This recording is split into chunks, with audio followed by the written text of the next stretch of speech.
dédié à nos frères de l'Afrique et à la mémoire de Patrice Emery Lumumba, qui a donné sa vie pour une cause à laquelle il a cru.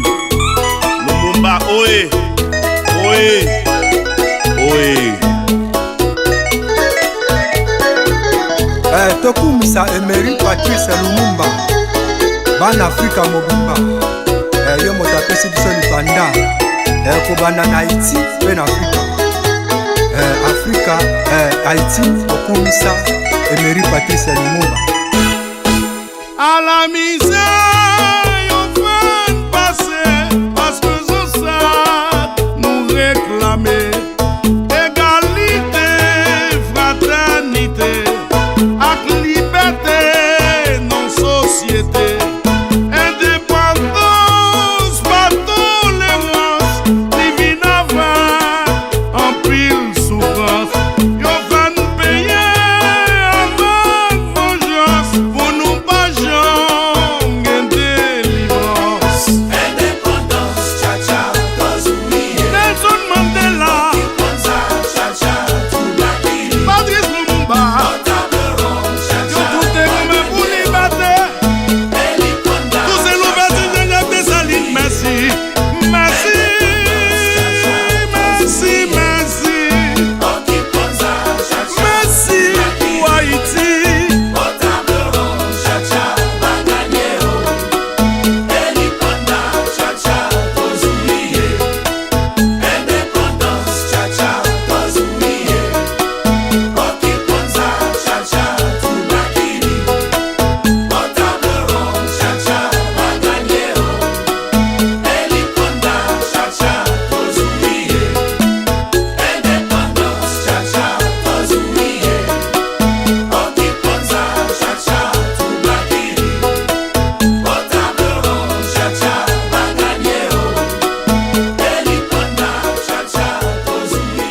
Mesdames, Messieurs, bonjour. Eh bien, vous êtes sur la THM, la télévision haïtienne de Montréal.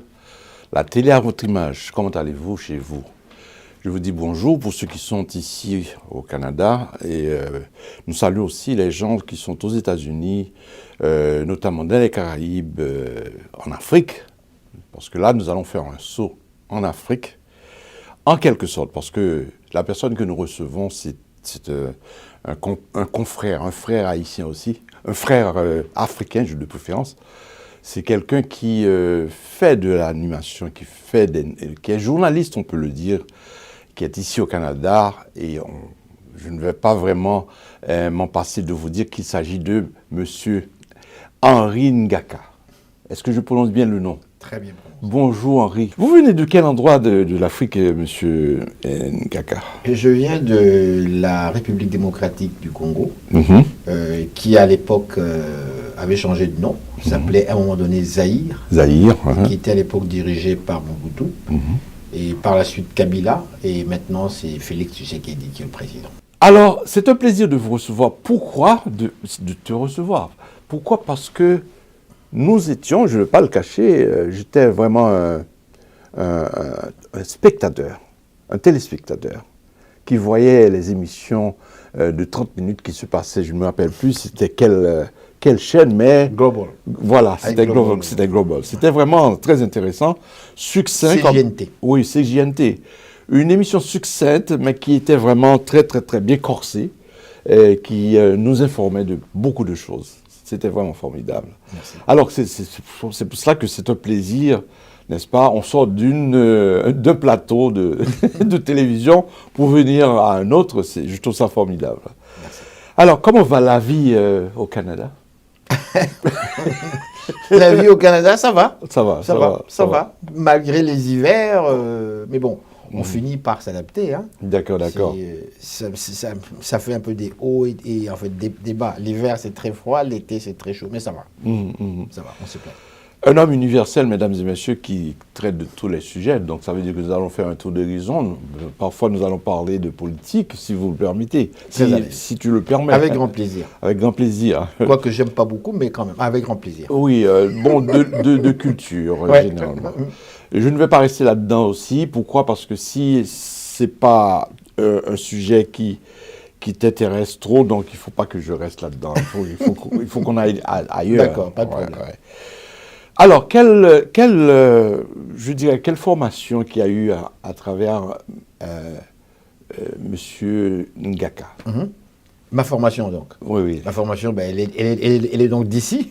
D'ici. Elle est vraiment d'ici parce que j'ai fait mes études, une partie de mes études secondaires ici. Ici, c'est ça. D'ailleurs, j'ai eu un prof haïtien comme professeur en secondaire 5 en cours d'espagnol. Franck Michel. Franck Michel. Ouais, haïtien. J'ai fait mes études de cégep ici, à Montréal. J'ai fait un bac en sciences politiques à l'UQAM. Là aussi, j'ai eu plusieurs professeurs haïtiens. Des très bons professeurs. Et ensuite, j'ai fait une maîtrise en sciences politiques en relations internationales. Où, bon, ça s'est quand même très bien passé. J'avoue que j'ai eu plus de plaisir à faire une maîtrise que le bac, où j'étais plus paresseux. Au baccalauréat, j'étais très paresseux. Mais évidemment, c'est-à-dire que quand on est à la maîtrise, comment je vais dire ça là?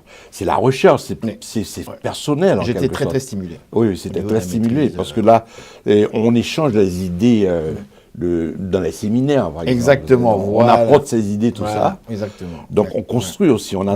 C'est comme, par exemple, une démarche qui nous entraîne vers le 3e cycle aussi, comment, lorsqu'on va arriver vers le 3e cycle, et puis qu'on développe tout ce qu'on avait en maîtrise, tout ça. Donc, je trouve ça intéressant. De voir tout ce que j'observais à la télé, je voudrais savoir les bienfaits de Henri Ngaka pour les compatriotes africains, ici au Canada. Oui. Qu'est-ce qu'il a fait en quelque sorte? Moi, c'était très simple. C'était très simple. Écoutez, moi, l'idée, c'était que j'étais étudiant ici, en sciences politiques, et j'observais les médias, comme tout le monde. Et j'avais constaté ce qu'on avait appelé à l'époque l'afro-pessimisme. C'est-à-dire que les médias, je ne vais pas généraliser, mais globalement, quand on présentait l'Afrique, on présentait l'image négative de l'Afrique. C'est-à-dire des enfants avec des gros ventres, avec des baves, la saleté partout. Je ne vous dis pas que ça n'existe pas. Ça existait. Mais moi, en tant qu'Africain, en tant que Congolais zaïrois, quand j'allais en vacances chez nous, oui, je voyais la saleté, mais je voyais aussi des choses très belles comme ici. Je voyais des hommes, des femmes équilibrés comme ici. Alors, donc l'image que ces chaînes nous présentaient, ça finissait moi-même, quand on passe de nombreuses années, par te faire peur. Tu as peur de ton pays parce que tu vois des choses comme ça. Et quand tu arrives, tu dis, tiens, c'est quand même pas si pire. Alors je me suis dit, tiens, ça veut dire que ces gens-là, ils présentent autre chose. Bon, d'accord, mais moi, je vais présenter ce que moi, je connais de l'Afrique. Et dans ce sens-là, c'est là que j'ai créé une émission de télévision que j'ai appelée Afro-Monde. Afro-Monde, pourquoi? Parce que je vivais dans un monde qui était noir. Et venant ici, à Montréal, j'ai rencontré des Noirs, ici. Ailleurs où j'étais, j'en voyais pas. Mais à Montréal, j'ai commencé à voir des Noirs. Des Haïtiens déjà, dans le temps, on avait. 75, il y avait beaucoup d'Haïtiens qui avaient quitté Haïti déjà, à l'époque du régime de M. François Duvalier. Beaucoup sont venus ici, et en fait, par la suite, il y a eu en fait, Jean-Claude Duvalier. Mais à l'époque déjà de François Duvalier. Donc moi, je me suis dit, tiens, pourquoi je ne vais pas montrer quelque chose qui est vraiment différent au public d'ici, aux Québécois, leur montrer cette image-là qui est différente. Et nous sommes allés chercher aussi des artistes. Alors, j'ai fait une espèce de mélange où je ciblais différents sujets. Très peu de politique parce qu'on était surveillés. On nous disait non, c'est pas pour la politique, vraiment c'est pour culturel.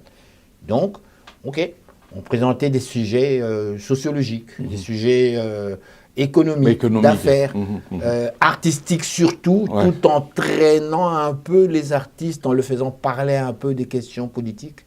Et quelques personnalités politiques. C'est intéressant de savoir ce qui se passait derrière n'est-ce pas, la cuisine. Vous en avez parlé, mais derrière la cuisine, des choses qu'on vous imposait. Quand je dis vous, parce que je sais qu'il y a d'autres Haïtiens aussi qui faisaient la télé à l'époque. Donc j'ai compris que finalement, on voit en gros ce qui se passait, mais en même temps aussi, on ne sait pas ce que, par exemple, vous, je parle de toi et les autres, vous vivez en quelque sorte. C'est-à-dire qu'il y a des interdits, des choses qu'on vous interdit. Moi, j'avais une formation déjà en sciences politiques. J'avais fait, comme je vous dis, j'avais mon bac en sciences po, j'avais une maîtrise en sciences politiques. Et si je suis allé faire la télé, c'était pour présenter des questions politiques, pour faire certaines analyses, parce que ce que je voyais, ce que d'autres chaînes présentaient ne me convenait pas. Je comprenais que c'était vrai ce qu'ils présentaient, mais ils ne montraient pas l'autre partie, la balance. Donc, c'est dans ce sens-là que... Et mes patrons, d'un côté, je peux les comprendre. Ils me disent, écoutez, on a obtenu une licence pour une chaîne culturelle, monsieur. C'est pas Radio-Canada, c'est pas les chaînes ici, c'est culturel. On connaissait ma formation et mon envie là, de vouloir parler politique. Mais si vous le faites, faites-le en portant des gants. Par exemple, je demandais des exemples, j'aime des précisions. J'ai dit, écoutez, si je reçois un président d'un pays africain, j'en ai reçu des présidents des pays africains. Qu'est-ce que je demande? On me dit, demandez-lui quelle température il fait. Alors je vais m'écouter, oui, mais les téléspectateurs africains qui sont très exigeants, ils vont croire qu'on m'a acheté, que ce président-là m'a acheté, que je ne pose pas des questions. Il m'a dit, c'est comme ça. Alors bon, je posais quand même ce genre de questions, comment vous trouvez le temps, comment vous trouvez les Québécois, tout ça. Mais en même temps aussi, je pouvais glisser sur des choses plus pertinentes. Il fallait vraiment faire beaucoup d'exercices. Je n'en doute pas qu'il y a ce genre de contraintes-là aussi, parce que nous le vivons dans d'autres contextes, même si ce n'était pas à la télévision, à la radio, mais il y a toujours, ne dis pas, ne fais pas, dans les milieux de travail qu'on avait.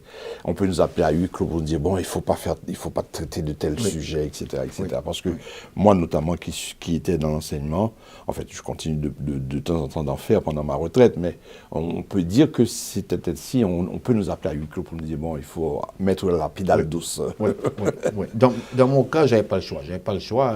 Je suis têtu. Je suis quand même allé chercher des hommes politiques, mais j'avais une manière de passer ça dans un cadre culturel et d'informer la population. Et les leaders que tu as reçus particulièrement, quels sont, parce qu'on parle de présidents qui sont passés à ton plateau, quels sont les gens là qui sont passés comme tels?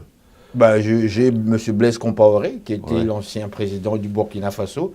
J'ai papa Étienne Tshisekedi, qui est le père de l'actuel président de la République démocratique du Congo. J'ai Madame Mandela, qui était passée à Madame Samora Machel. C'est l'épouse de M. Mandela, mais c'est sa deuxième femme. En fait, cette femme-là, elle était mariée avec l'ancien président de la Mozambique. Et son nom, c'était Samora Machel. Il a été assassiné lors d'un coup d'État, un vol d'avion qui s'est écrasé. Et quelques années après, Mandela, qui divorce de sa femme Winnie, épouse cette femme-là. Et c'est cette dame-là qui était son épouse jusqu'à la fin de sa vie, Madame Samora. J'ai cru comprendre que lui aussi, en parlant de ça, bon, le sujet c'est nous te recevons, mais j'ai cru comprendre que dans le cas de Mandela, une de ses épouses était présidente aussi, était devenue présidente, non? C'est-à-dire que Winnie, c'était quand ils ont commencé la révolution, c'était avec Winnie.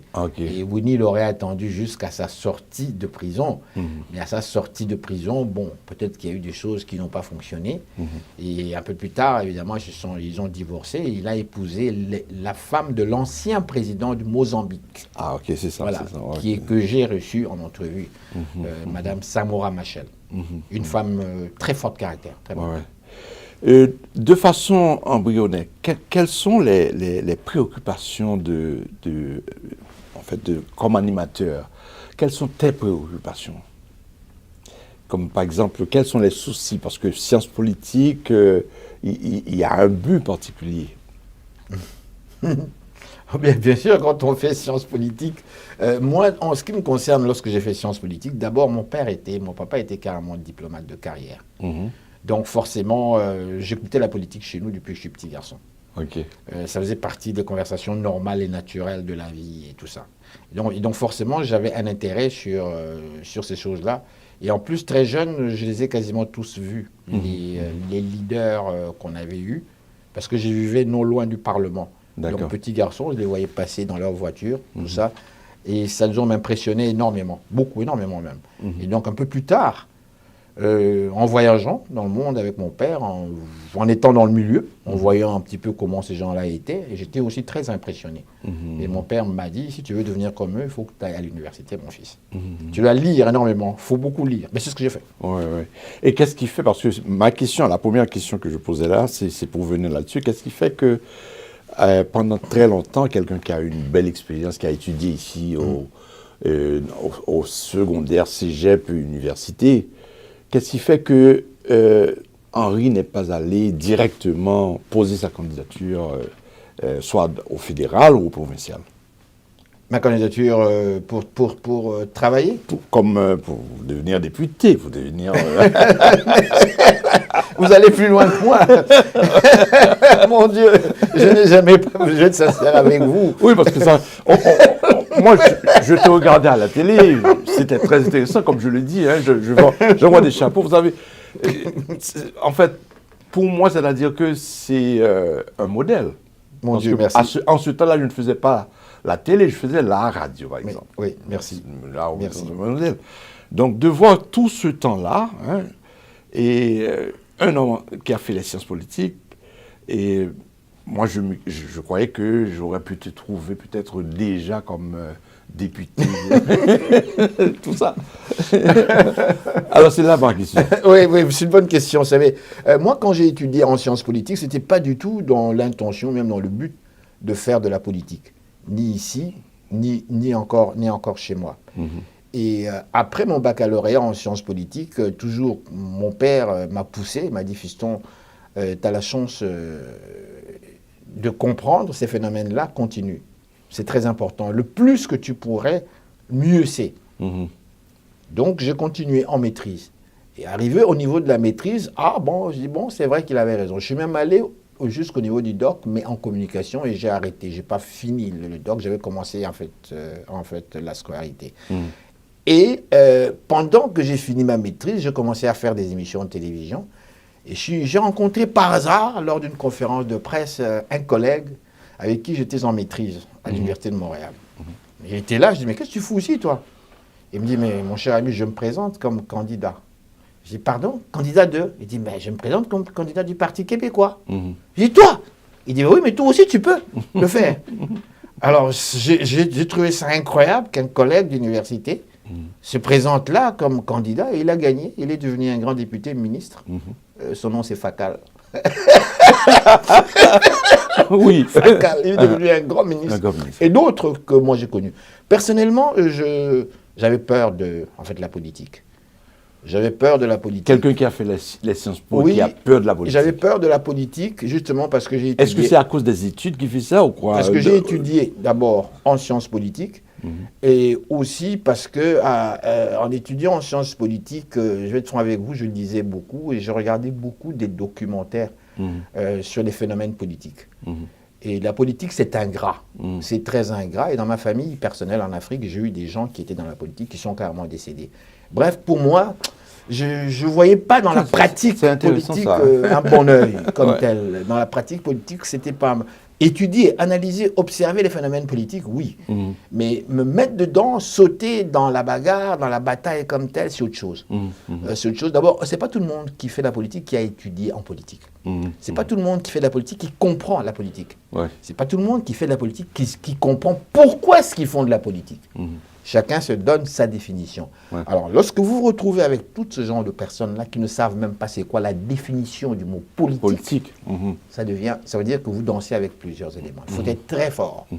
Et moi, c'est entre autres une des raisons qui font que, je n'ai pas osé. Et l'autre raison, c'est que je vais être très franc, très sincère avec vous.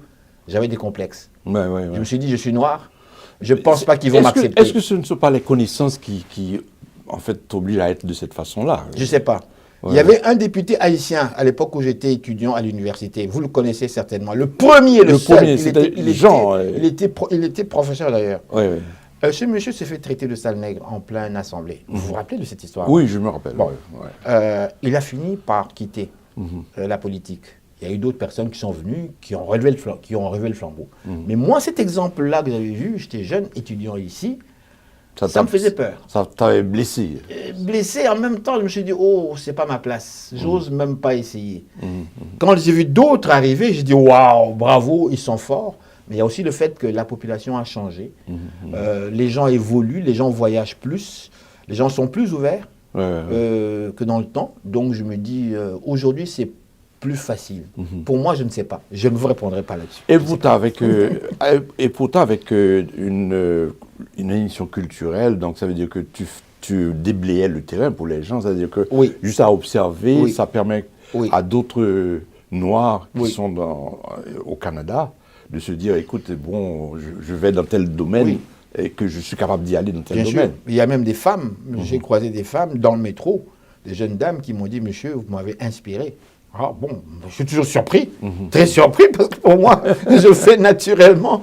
Oui, vous m'avez inspiré. Mais la personne continuait, puis faisait ça. Donc je trouve ça merveilleux.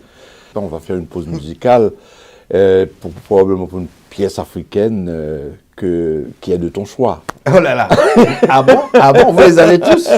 Vous les avez tous, les pièces africaines de mon choix. Oh là là, mon Dieu. Tu nous diras. Oh mon Dieu, oh là là, ça fait longtemps que j'ai quitté l'Afrique, moi, depuis 73. Hein. Oui, depuis 73. Ça fait très longtemps. Mais j'ai compris que tu as fait quand même des petits vacances. Ah oui, j'ai fait des va-et-vient assez souvent sur le continent. Alors, quelle chanson voulez-vous que je vous donne? Je vais vous donner une chanson que j'ai entendu un groupe haïtien, Tabou Combo, interpréter, cette chanson-là. J'étais surpris.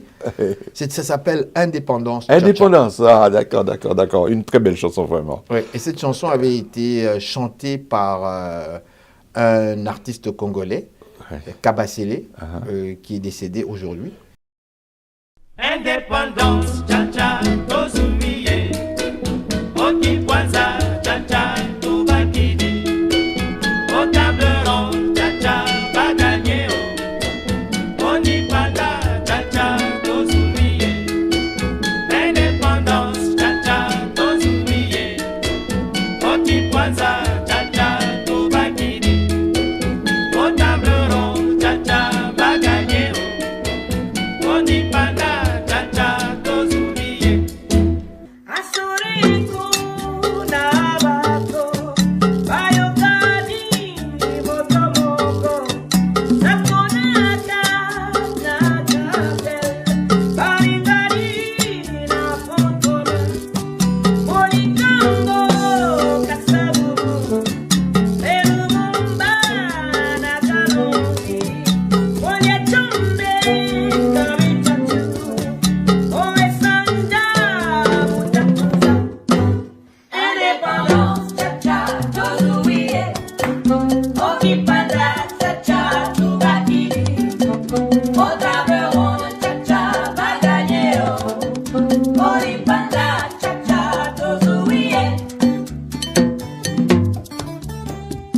Voilà, nous sommes de retour, mesdames et messieurs, avec notre cher collègue, notre frère africain. Il s'agit de Henri Ngaka.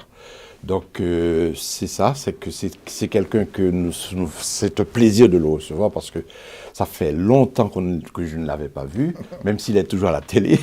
Donc, Monsieur Ngaka, et dis-moi, parce que par rapport à la définition politique, ça m'intéresse parce que j'apprends, hein, je suis comme un écolier, là, un écolier ici, comme un apprenti. Hein, donc, je veux savoir exactement ta définition de la politique. Ma définition de la politique est fort simple. Moi, j'aime simplifier les choses. Je ne vous parlerai pas des lectures, je vous parlerai de ma définition. Pour moi, la politique, c'est d'abord et avant tout en fait, le rassemblement d'un groupe d'individus, premièrement, hommes, femmes, enfants, avec, d'après moi, encore une fois, avec un projet de société ficelé, très bien ficelé, dans le but de réaliser ce projet-là avec des étapes précises. Aujourd'hui, je pense qu'on est dans une période de notre existence où, avec des gens qui sont formés, avec des experts, on peut même réaliser des projets, quand je dis précis, mathématiquement, c'est-à-dire à même déterminer les dates, les moments précis où l'on termine le projet. Donc, on ne peut plus niaiser les populations, dire aux gens, on va faire tel projet qui va durer 5 ans, 6 ans, alors qu'aujourd'hui, on peut déjà évaluer ce projet-là. Donc, pour moi, la politique, c'est vraiment l'aboutissement, si vous voulez, d'un ensemble de personnes, groupes de personnes avec des idées précises, on veut les réaliser. Et c'est pour ça qu'on va en politique. Mais si on n'a pas d'idées, on ne va pas en politique. En politique. Or, malheureusement, j'irai plus loin, les gens font de la politique par opportunisme, beaucoup. Je ne vais pas généraliser. Les gens font de la politique par promotion. Ah, je vais être député, je vais être ministre, ou je vais être secrétaire général de l'ONU, je vais grimper dans le monde. Est-ce que c'est une généralité ou bien une particularité? Ça, c'est mon constat. Ça, c'est mon constat personnel. Généralité, c'est-à-dire que de façon générale, les gens qui vont en politique, les leaders de partout, ou bien c'est une particularité? Par exemple, on peut parler des gens qui sont au Canada qui vont en politique. Non, ça, c'est un peu partout. C'est pas seulement au niveau du Canada. Non. Ça, c'est... non. Même à l'époque, je pensais que c'était seulement en Afrique. Non. Je dirais même chez les Blancs. En Occident, il y a des gens comme l'évêque, qui vraiment, René Lévesque, vous sentez que ce monsieur, il y avait des croyances absolument incroyables. Vous sentez qu'il y avait la passion, mais il y avait les gens croyaient dans leurs idées, et des idées très bien cuisinées. C'était une belle époque aussi. Quand on regarde, par exemple, tu parles de l'évêque, mais on peut parler aussi de Pierre et Trudeau. Justement, j'allais en fait mentionner. Trudeau, c'était un petit peu différent. Trudeau héritait quand même d'un système fédéral qui était déjà là. La seule différence, c'est que Trudeau est arrivé au pouvoir dans les années 68-67 avec une politique précise. Lui, c'était la diversification. Et ce que son prédécesseur ne faisait pas. Son prédécesseur, c'était plutôt dans ce que moi je pourrais appeler le pan-canadien. On travaille plus au niveau du Canada, beaucoup plus. Un peu ce que Trump est en train de faire maintenant, on se rabat sur les États-Unis. Trudeau a dit non, moi je fais la diversification, je m'ouvre. Vous vous rappelez de la politique de troisième option? Justement. Je m'ouvre, je vais vers l'Europe, vers l'Amérique, vers l'Afrique, vers les Antilles. Et c'est comme ça que le Canada, dans les années 70, s'est ouvert. On a vu d'ailleurs la preuve, nous sommes là. Et maintenant, nous sommes en 2024 avec son fils. Comment tu vois son fils par rapport à lui-même? Comparaison n'est pas raison, mais on peut venir dire. Le fils a eu un peu plus de problèmes. D'abord, Père Trudeau, vous le connaissez, oui, Pierre Elliott. Vous voyez ce que je veux dire? La consistance. D'abord, le mec était blindé, très bien blindé, très bien formé, Il faut le dire. Ah oui, ça n'a rien à faire. Beaucoup de journalistes se sont cassés les dents devant ce monsieur. Il était très fort. Le fils... je dirais un peu comme tous les fils à papa. Fils à papa, fils de riche, d'un homme très riche, parce que Trudeau, ce qu'on n'a jamais dit, Trudeau, c'est un homme extrêmement riche. On ne l'a jamais dit. On parle plus des familles comme Desmarais et autres, mais on oublie que les Desmarais et consorts, c'est Trudeau qui les a emmenés en Chine. On oublie ça. Intéressant de savoir. Voilà. Mais le fils Trudeau, le fils, c'est fils à papa, il n'a pas fait autant d'études que son père. Je ne pense pas qu'il en avait besoin. Non, il n'a pas fait les études. Je pense qu'il était beaucoup plus dans l'enseignement, quelque chose comme ça. Il a fait dans l'enseignement plus. C'était pas un intellectuel, c'était plus un pratico. Il s'est bien entouré. J'ai reçu quelques-uns de ses ministres et j'étais très surpris de constater que la plupart des ministres de M. Trudeau, c'est des grands, des gens très forts qui ont gagné des prix et autres avant qu'ils ne soient ministres et qui avaient une formation solide. Donc, il est très, très bien entouré, ça c'est certain. Maintenant, moi, je pense qu'il est arrivé en zone politique déjà avec de nombreuses critiques. Quand il venait au pouvoir, on se moquait de lui déjà. On riait de Trudeau, Il y a une chose, par contre, qui m'a frappé chez cet homme. Il nous a présenté un combat de taekwondo qu'il avait fait avec... Je me rappelle. Il avait fait avec un autre sénateur amérindien. Il avait gagné. Oui, il avait gagné. Mais la stratégie dont il s'est servi, c'est ça. Et les gens n'ont pas compris pourquoi est-ce qu'on nous a montré ce combat-là.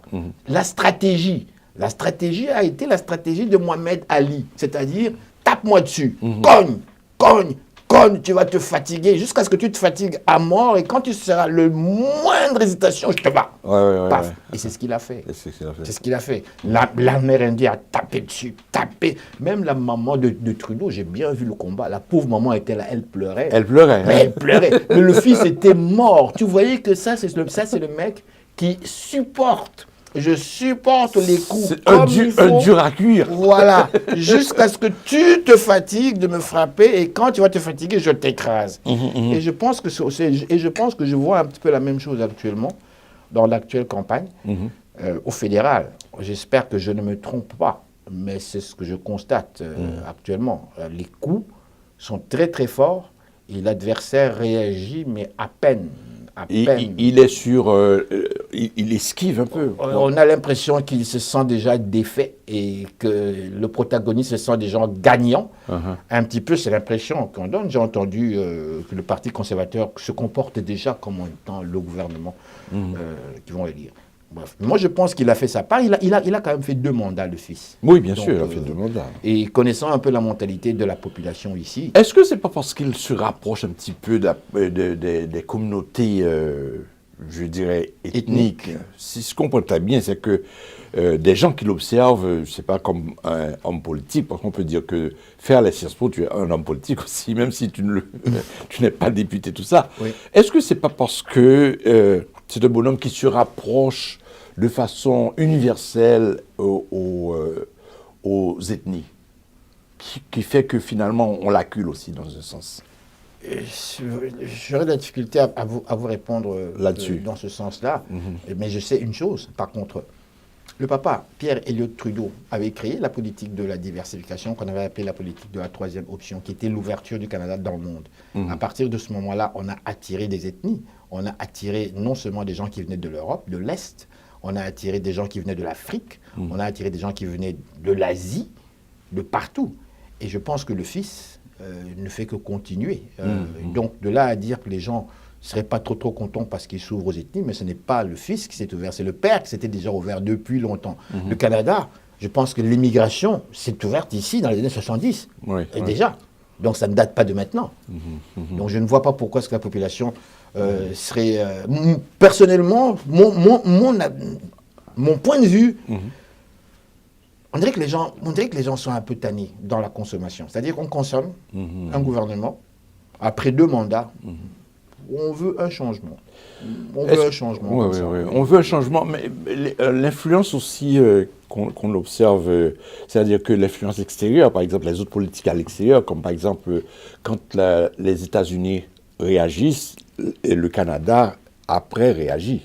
Je ne sais pas si je suis clair en ce sens, parce que tout ce qui se passe aux États-Unis, et puis finalement, ça exerce une certaine influence sur le Canada. Mais en fait, on sait d'office que dans le monde, premièrement, le Canada n'est pas classé comme étant une puissance militaire ou une puissance quelconque. Le Canada est considéré dans le monde comme une puissance moyenne. Comme une puissance moyenne. Donc déjà, de ce fait-là, pour moi, c'est une réponse très précise. C'est surtout au Canada qu'on se voit très grand. Mais il faut sortir du Canada pour comprendre cela. Pour moi, le Canada demeure encore une puissance moyenne. Alors, étant puissance moyenne, forcément qu'on est, je dirais pas dépendant des États-Unis, mais on n'a pas le choix que de vivre collé avec les États-Unis. Et d'ailleurs, vous vous rappelez, le seul qui a osé encore une fois tenir tête aux Américains, c'était encore Pierre Elliott Trudeau, avec sa politique de 3e option. Chrétien a suivi aussi, je pense. Bien sûr, mais Chrétien, c'est l'élève de M. Trudeau. Il n'avait pas tellement le choix, parce que Trudeau a dit, je regarde, on fait affaire avec vous de façon naturelle. Mais nous avons aussi le droit de faire affaire avec d'autres pays à l'étranger. Il n'y a pas que vous. On est des amis proches, oui, d'accord, mais on va voir ailleurs. Ils ont commencé à faire affaire avec ailleurs. On sait que les Américains n'ont pas aimé ça du tout, parce que pour eux, ils voulaient avoir le Canada. Mais je pense que sur le plan diplomatique, politique, le Canada n'a pas le choix que de suivre les États-Unis. C'est vraiment leur voisin naturel. C'est intéressant. Mais on parle d'autres, on doit revenir, parce qu'on est en train de parler de 3. Il faut qu'on en revienne. J'aime bien parler des autres. Oui, justement. Donc, je voudrais savoir, par exemple, les expériences d'études de secondaire, de cégep, université. Comment ça a été pour toi? Moi, c'était quelque chose de... Je ne sais pas comment vous le dire, mais en partant des gens... moi, je partais de New York, pour faire une histoire très rapide au presto, où mon papa était en poste diplomatique à New York, aux Nations Unies. Et donc, il voulait que je vienne ici. Ma sœur et moi, il fallait qu'on vienne ici continuer, poursuivre les études. En fait, raison officielle, poursuivre les études en français. Parce que, bon, j'avais déjà commencé mes études en français, donc il voyait ça très mal que j'aille en anglais, alors que bon, mon français était déjà à 6 ans avancé. Donc, c'est une des raisons qui font que je suis venu ici.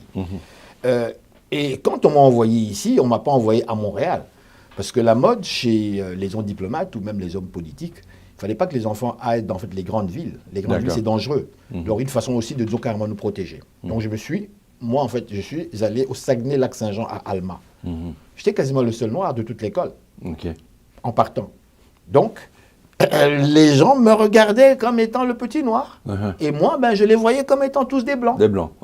Et comme j'avais eu cette chance quand même d'avoir vécu ailleurs, dans un monde blanc, notamment la France, le Maroc et autres, et New York aussi. Et donc, je me suis dit, bon, ce sont des blancs comme d'autres blancs. Alors, ils sont quand même pas si méchants que ça, et puis on va carrément s'intégrer.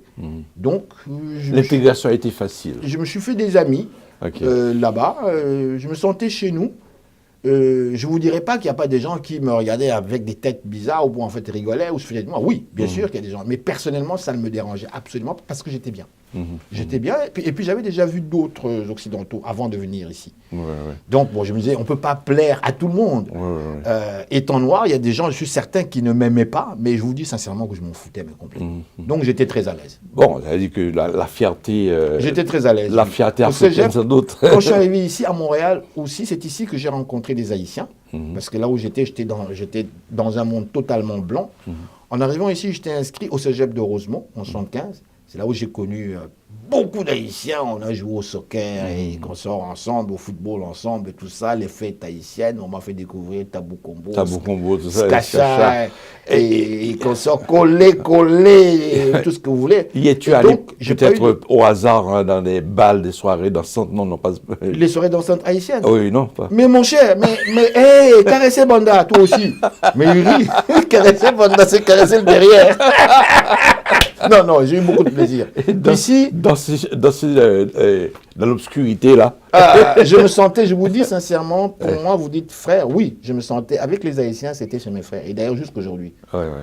J'étais chez nous, sincèrement, on mangeait du riz comme on mange chez nous, on mangeait... Je n'en doute pas, parce que moi, j'ai eu ces collègues africains, là, qui étaient vraiment de bons universitaires. On était très solidaires entre nous. Mais c'était comme... Si je parlais de frères, dans ce sens, c'est pas une flatterie. C'est parce que c'était comme ça qu'on se disait « Mon frère !» non, moi, je l'ai vécu.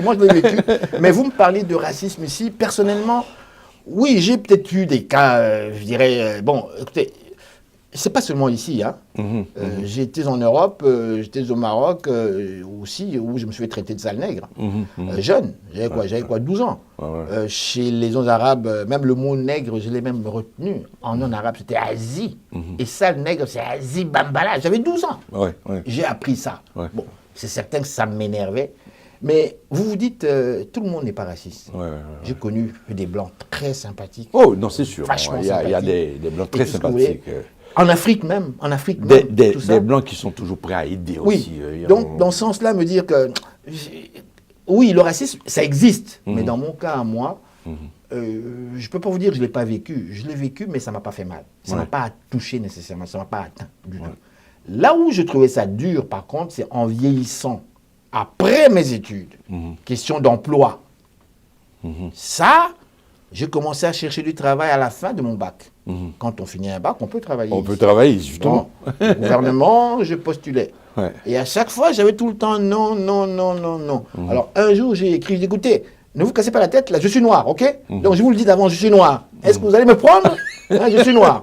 Parce que j'avais un petit accent qu'ils ne voyaient pas. C'est de s'identifier. Ah oui, je suis noir, monsieur. Est-ce que... Non. Et je suis allé à Radio-Canada. Je voulais travailler là comme animateur, comme journaliste. Il n'y avait pas de noirs. À quelle année? 89-90. Ah, c'était dur cette année. Moi, je venais de finir ma maîtrise. Je sens ce que tu vas me dire. J'ai terminé ma maîtrise. Et je voulais travailler là. Parce que je regardais les émissions. Je me suis dit, je pense que je suis capable de faire ça. Oui, bien sûr. Dans ma tête. Mais ce n'est pas parce que tu penses ça que les autres pensent ça. Alors, ce que j'ai fait, j'ai pris mon téléphone, j'ai appelé. Je voudrais parler au directeur de l'information, s'il vous plaît. On m'a passé le directeur qui avait un certain Henri aussi dans ce temps. Le gars s'appelait Henri. Je n'ai plus son nom. Je l'appelle, écoutez, je ne vais pas vous faire perdre votre temps, monsieur. Je suis noir. Et je voudrais travailler à la télévision chez vous. Il s'est mis à rire. Mais tu n'as pas l'accent. Justement, c'est pour ça que je lui dis ça. C'est pour ça que je lui dis ça. Je lui dis, je suis noir et je voudrais travailler. Il me dit, Il s'est mis à dire, écoutez, monsieur, tout de même, franchement, vous êtes noir, mais on ne prend pas les couleurs ici, on prend les gens. J'ai dit, écoutez, je préfère vous prévenir. Comme ça, quand vous me verrez, vous ne serez pas surpris. Ah, il s'est mis, écoutez, venez. Je suis allé voir ce monsieur et à l'époque, on m'a fait passer un test avec chrono. Vous savez, avec chrono, on te dit, oui. Prépare les nouvelles. Mais quelles sont tes priorités dans les nouvelles que tu vas préparer? On te donne le chrono, là, clac, clac, clac, clac. Et j'étais là, mon cher, j'ai préparé. Je me suis dit, bon, on va aller très, très vite, faire les trucs. Et je l'ai fait. Je l'ai fait, ça a bien été. Sauf que je venais de me séparer. Et j'avais la garde des enfants une fin de semaine sur deux. Je me suis dit, écoutez, on a la fille de Nado qui vient de commencer. Elle aussi a commencé à Sherbrooke, vous savez. Il y a un autre aussi, c'est Sherbrooke ou ailleurs. On ne commence pas à Montréal, monsieur. Je dis, écoutez, moi, je ne peux pas aller ailleurs parce que je viens de me séparer. J'ai eu les mêmes mots. Et j'ai des enfants une fin de semaine sur deux. Donc, si je vais aller loin là-bas ailleurs, je ne pourrai pas voir mes enfants. Ce qui fait que je n'ai pas pris l'emploi. J'ai eu les mêmes mots. Ils nous envoyaient dans la brousse canadienne. Mais pour moi, c'était comme normal, j'avais compris, mais moi, je ne pouvais pas y aller. Et voilà, donc ce qui fait que je ne suis pas allé travailler à la télévision. Mais je n'ai pas pris ça comme étant du racisme, parce que quelques années après, j'ai quand même travaillé à Radio-Canada, mais à Radio-Canada international, pour présenter des émissions à l'échelle internationale en français. Alors, nous allons faire une pause encore une fois, et c'est pour de la musique, parce que ça nous connaît un petit peu, la musique est important. Et nous allons revenir, mesdames et messieurs. Nous recevons pour vous M. Henri Ngaka. À tout à l'heure. Indépendance, cha-cha, tozuie. Okipwanza, cha-cha, tubakidi. Au table ronde, cha-cha, baganyeo. Okipwanza, cha-cha, tozuie. Indépendance, cha-cha, tozuie. Okipwanza, cha-cha, tubakidi. Au table ronde, cha-cha, baganyeo. Okipwanza, cha-cha, tozuie.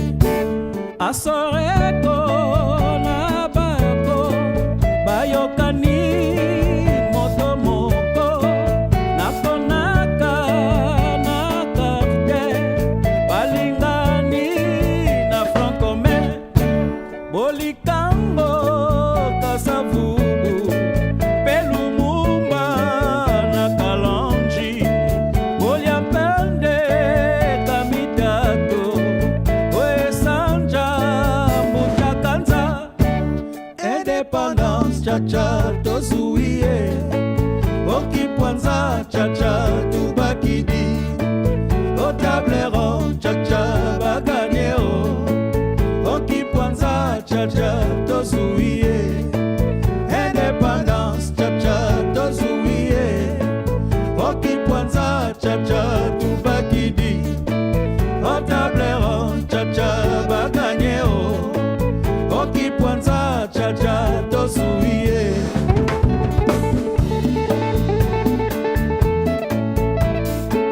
Moussa Kalonji, Carly Mosengo, souvenez-vous du 30 juin 1960.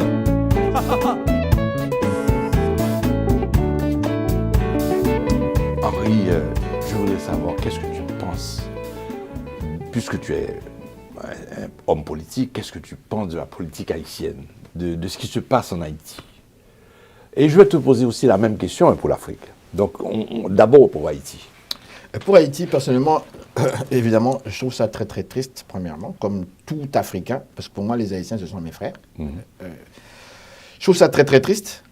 Autre chose, Haïti est le premier pays noir qui s'est libéré, qui a obtenu son indépendance. Ça veut dire pour nous, les Africains, c'est une fierté, c'est quelque chose, c'est un symbole absolument extraordinaire. Et j'aimerais aussi vous rappeler qu'Haïti a permis à de nombreux pays d'Amérique latine aussi d'obtenir leur indépendance. Notamment. Ils ne le disent pas, oui. mais on le sait. On sait que tous ces pays-là, il y a une certaine fierté.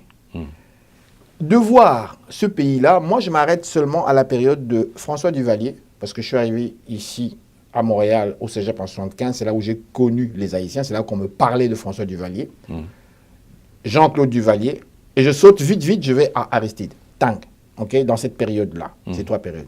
Depuis que ces gens-là sont partis, ce qui a suivi après, Selon moi, le problème partait de là déjà. C'est certain qu'avant, on ne voulait pas de la dictature, mais les gens avaient peur, évidemment. Les gens ont fui parce que François Duvalier tuait. Le fils a fait la même chose, mais un petit peu moins. Bon, le fils était parti. Mais là, on espérait sincèrement que les choses iraient mieux. Or là, qu'est-ce qui se passe? Moi, j'ai parlé avec certains Haïtiens qui m'ont dit, mais monsieur, la politique haïtienne ne se fait pas à ce que vous voyez. Elle se fait dans les montagnes. Je dis, pardon, je ne suis jamais allé en Haïti, je ne connais pas les montagnes. Il dit, ah, les montagnes, il y a des gens qui prennent l'avion des montagnes jusqu'à Miami. Il y a 2 Haïti. Il y a Haïti des très très riches qui vivent dans les montagnes, il y a Haïti de la basse classe. Et ceux qui contrôlent Haïti, ce n'est pas ceux qu'on voit, ce sont ceux qui ont l'argent, qui sont là, dans les montagnes cachées. Alors moi, je me suis posé cette question.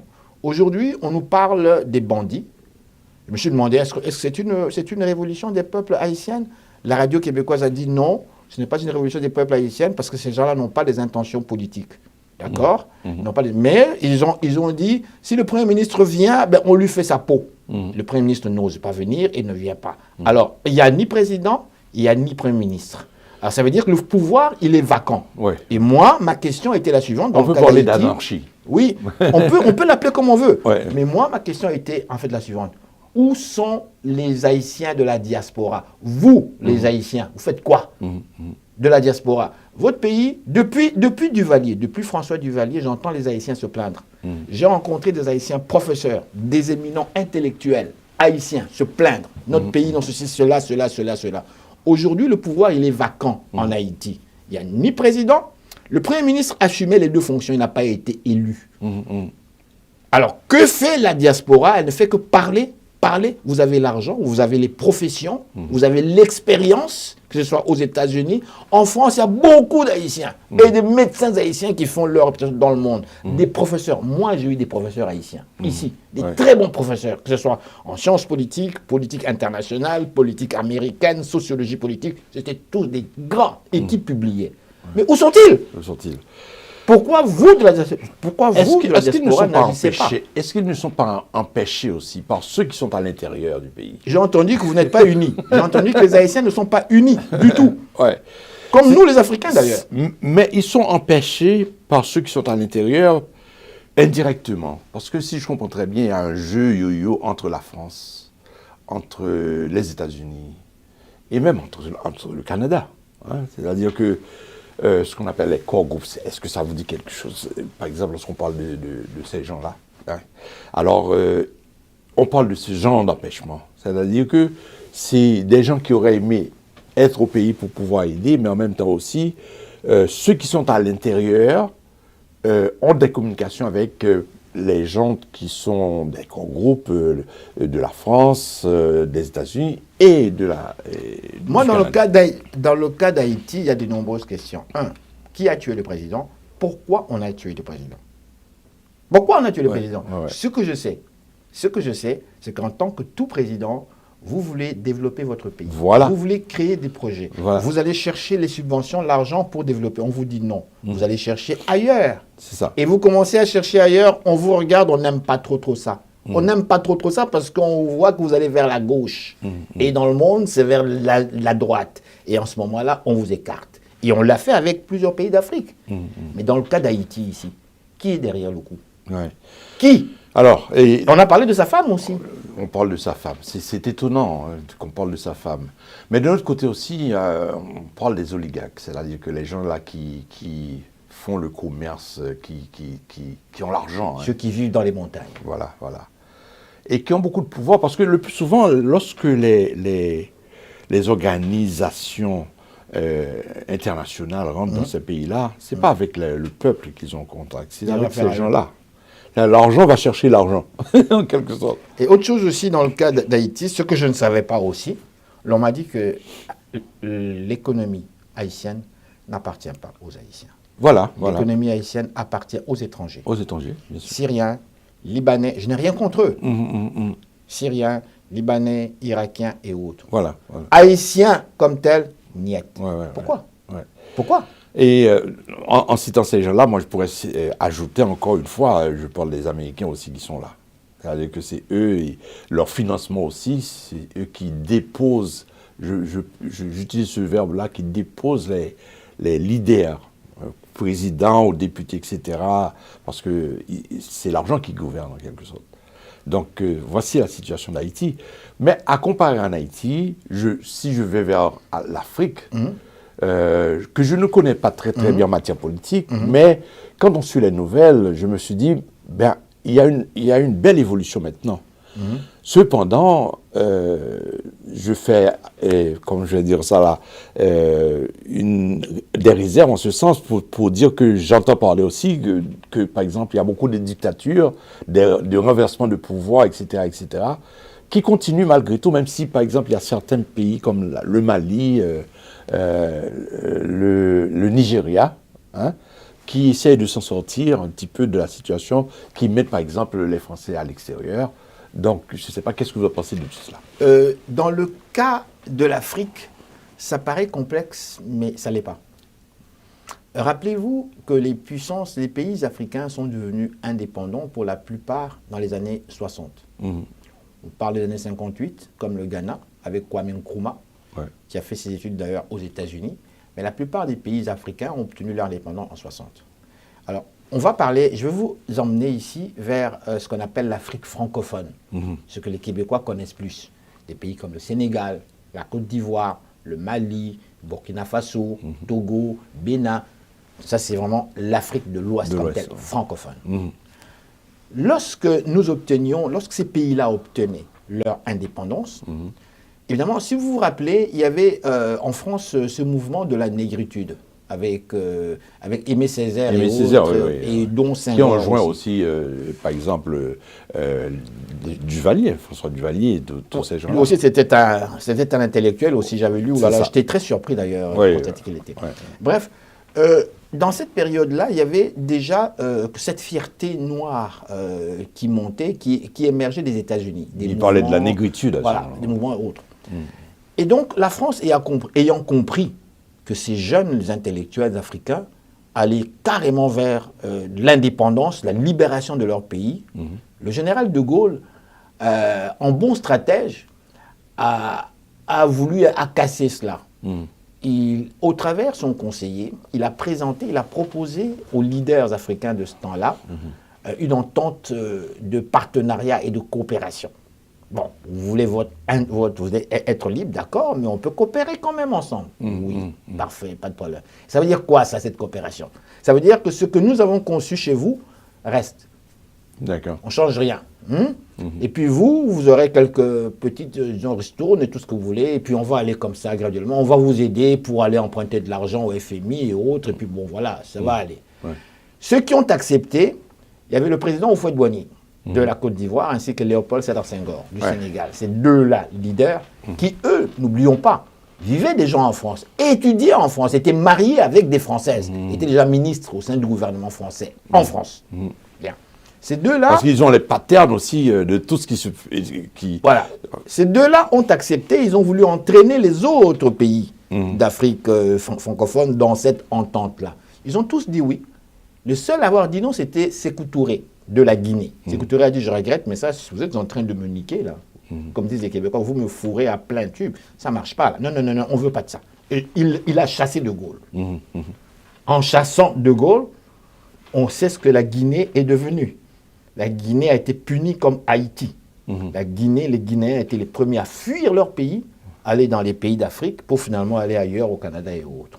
Et d'autres ont été tués. Les autres chefs d'État qui, eux, avaient dit non, on les a assassinés. Avec le temps, ces hommes-là... Il y a eu beaucoup de ces hommes-là qui avaient dit oui, ils ont fini par comprendre que, merde, dans l'entente, là, ça ne marche pas. On est en train de se faire avoir. On ne peut rien construire. On ne peut pas construire des écoles, des autoroutes, donc la population s'en prend à vous.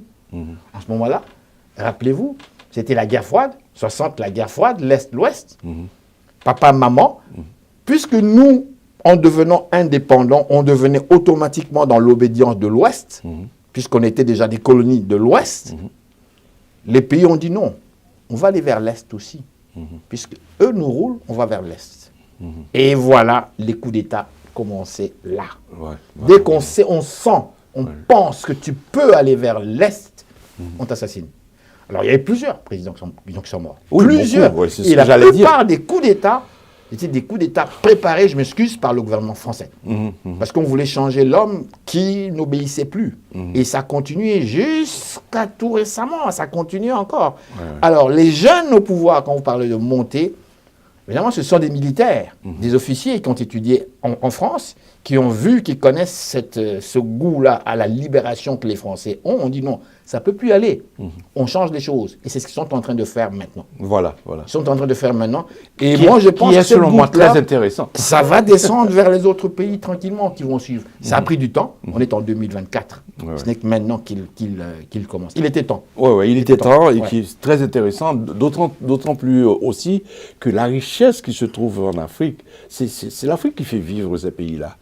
En matière de richesse, même si par exemple, eux de leur côté, ils sont en train de diriger avec les francs CFA, les trucs comme ça, etc. Mais les ressources minières du pays, donc c'est ça qui leur permet de vivre. Même par exemple, on prend le cacao, des trucs comme ça, on voit le chocolat qui se fait en Suisse, mais d'où ils prennent ça? Moi, j'ai toujours dit qu'ils considèrent les pays africains comme des véritables réservoirs de matières premières. Or là, les choses ont changé, les choses vont changer.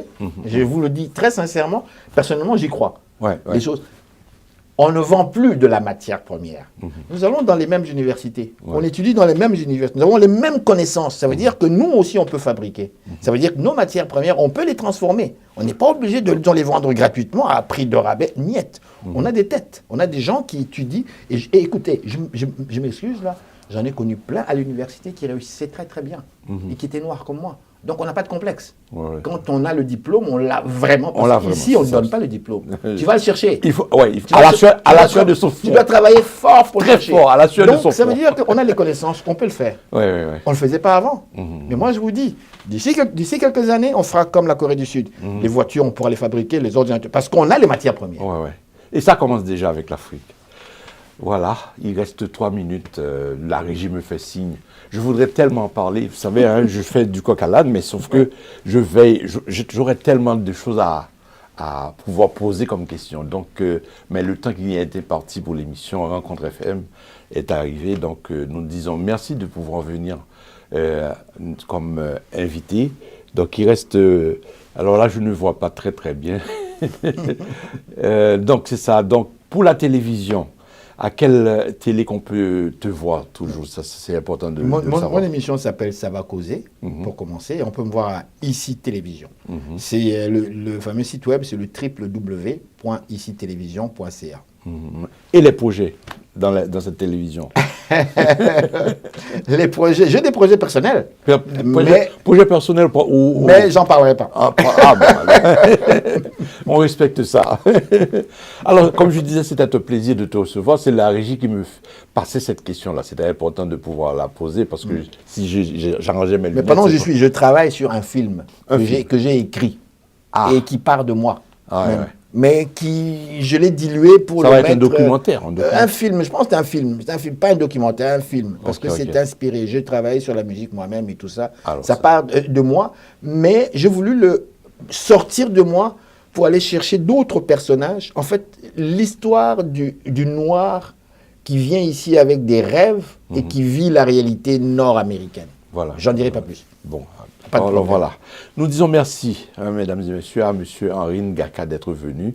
C'est un plaisir de pouvoir venir nous voir à THM TV. C'est de la télé à notre image. Bien, je salue aussi tous vos téléspectateurs. Merci. Donc voilà, c'est ainsi que se termine l'émission, mesdames et messieurs. Nous vous disons merci de nous avoir suivis.